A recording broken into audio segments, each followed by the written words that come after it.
Welcome our YouTube channel GSP तासु 69 BPSC PT के लिए आज हम लोग बिहार स्पेशल के अति महत्वपूर्ण 25 प्रश्नों को देखने वाले हैं इस वीडियो में। इसमें सारे के सारे प्रश्न बहुत ही सिलेक्टेड दिए गए हैं जो आपके एग्जाम में आने की पूरी संभावना है, इसलिए वीडियो को लास्ट तक जरूर देखें। वीडियो स्टार्ट करने से पहले आप लोगों से एक ही रिक्वेस्ट है, प्लीज़ वीडियो को लाइक और सेशन खत्म होने के बाद किसी भी एक ग्रुप में शेयर जरूर कर दीजिएगा।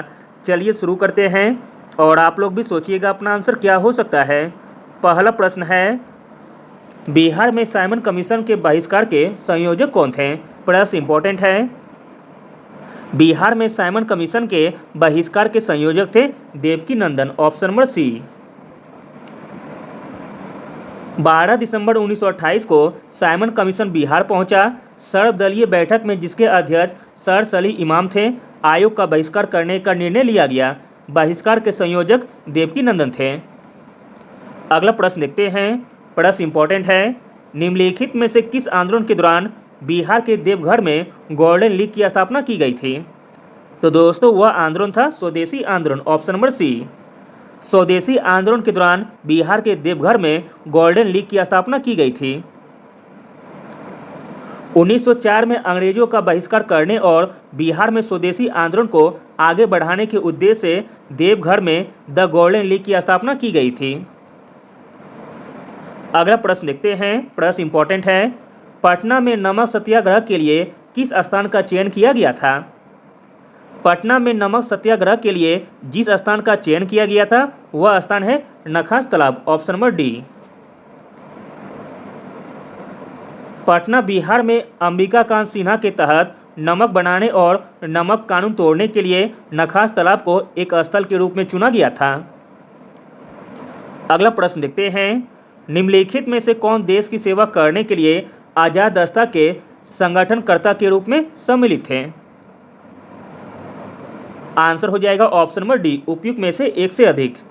इसमें आपका हो जाएगा जयप्रकाश नारायण तथा सूरज नारायण सिंह।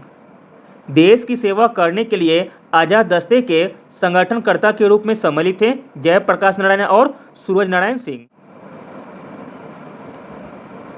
अगला प्रश्न देखते हैं, निम्नलिखित में से किसने मुजफ्फरपुर में होमरू लीग आंदोलन की स्थापना की थी? प्रश्न इंपॉर्टेंट है। मुजफ्फरपुर में होमरू लीग आंदोलन की स्थापना की गई थी जनकधारी प्रसाद के द्वारा, ऑप्शन नंबर बी। अगला प्रश्न देखते हैं, निम्नलिखित में से कौन बिहार में सन्यासी आंदोलन का केंद्र था? बिहार में सन्यासी आंदोलन का केंद्र हो जाएगा तिरहुत, सारण तथा पूर्णिया। इस प्रकार ऑप्शन नंबर डी सही है। बिहार के सारण, पूर्णिया और तिरहुत क्षेत्र सन्यासी आंदोलन के छोटे केंद्र थे। अगला प्रश्न देखते हैं, प्रश्न इंपॉर्टेंट है। निम्नलिखित में से कौन बिहार में सर्च लाइट समाचार पत्र के संपादक थे? बिहार में सर्च लाइट समाचार पत्र के संपादक थे मुरली Mohan Prasad, option number C. अगला प्रश्न देखते हैं, बिहार के निम्नलिखित नेताओं में से कौन असहयोग आंदोलन के दौरान कांग्रेस के भीतर गठित परिवर्तन विरोधी समूह से संबंधित था? तो दोस्तों बिहार के वह नेता थे doctor Rajendra Prasad, option number B. असहयोग आंदोलन के दौरान कांग्रेस के भीतर गठित परिवर्तन विरोधी समूह से संबंधित थे डॉक्टर राजेंद्र प्रसाद। अगला प्रश्न देखते हैं, प्रश्न इंपॉर्टेंट है। निम्नलिखित में से कौन बिहार में व्यक्तिगत सत्याग्रह का दूसरा सत्याग्रही था? व्यक्तिगत सत्याग्रह का दूसरा सत्याग्रही था बिहार में Anugrah Narayan Sinha, option number B, जबकि पहले थे श्री कृष्ण सिंह। अगला प्रश्न है, निम्नलिखित में से कौन सा बिहार के सारण प्रशासनिक प्रभागों का मुख्यालय है? बिहार के सारण प्रशासनिक प्रभागों का मुख्यालय है छपरा में, ऑप्शन नंबर ए। अगला प्रश्न देखते हैं, प्रश्न इंपॉर्टेंट है। निम्नलिखित में से कौन बिहार पुनर्गठन अधिनियम 2000 की किस धारा में झारखंड के गठन का उल्लेख है? आंसर है ऑप्शन नंबर सी, धारा 3 में। बिहार पुनर्गठन अधिनियम 2000 की धारा 3 में झारखंड के गठन का उल्लेख है। अगला प्रश्न देखते हैं, बिहार विधान परिषद का गठन निम्नलिखित में से किस अधिनियम के द्वारा किया गया था? प्रश्न इंपॉर्टेंट है। बिहार विधान परिषद का गठन किया गया था भारत सरकार अधिनियम 1912 के द्वारा, ऑप्शन नंबर बी। अगला प्रश्न देखते हैं, बिहार मानवाधिकार आयोग की स्थापना कब हुई थी? बिहार मानवाधिकार आयोग की स्थापना की गई थी 3 जनवरी 2000 ईस्वी को, ऑप्शन नंबर ए। अगला प्रश्न देखते हैं, पटना नगर निगम अधिनियम 1951 निम्नलिखित में से किस वर्ष लागू हुआ? आंसर है ऑप्शन नंबर बी, 1952 में। अगला प्रश्न है, बिहार विधान परिषद की पहली बैठक किस वर्ष बुलाई गई थी? बिहार विधान परिषद की पहली बैठक बुलाई गई थी वर्ष 1913 में, ऑप्शन नंबर सी। अगला प्रश्न है, निम्नलिखित में से कौन बिहार लोक सेवा आयोग के प्रथम अध्यक्ष थे?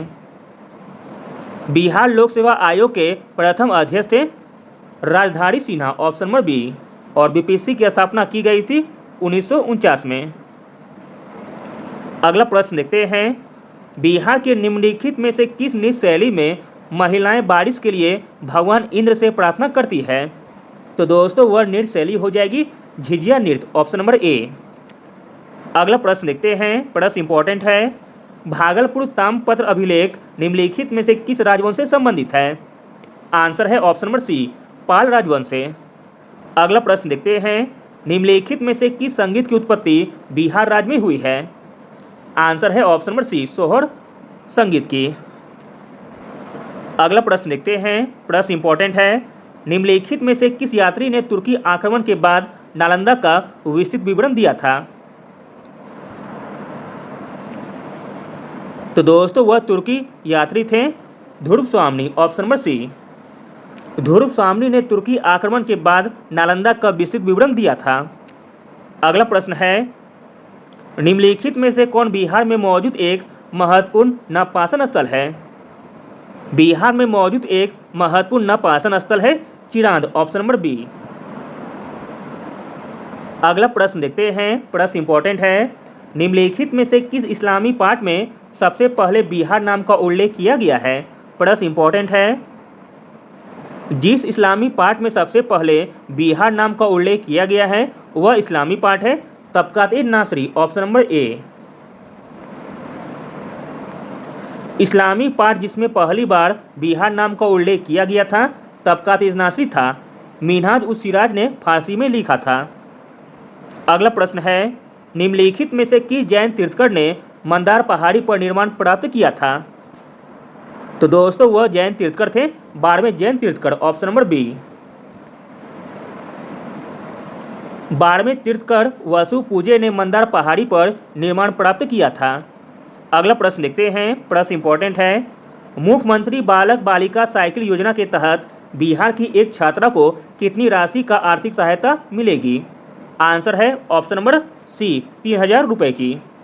अगला और अंतिम प्रश्न देखते हैं, बिहार छात्र क्रेडिट कार्ड योजना के तहत प्रत्येक 12वीं पास छात्र को कितनी ऋण राशि प्रदान की जा रही है? आंसर है ऑप्शन नंबर बी, 4 लाख तक की। बिहार छात्र क्रेडिट कार्ड योजना के तहत प्रत्येक 12वीं पास छात्र को 4 लाख ऋण राशि प्रदान की जा रही है। Thank you.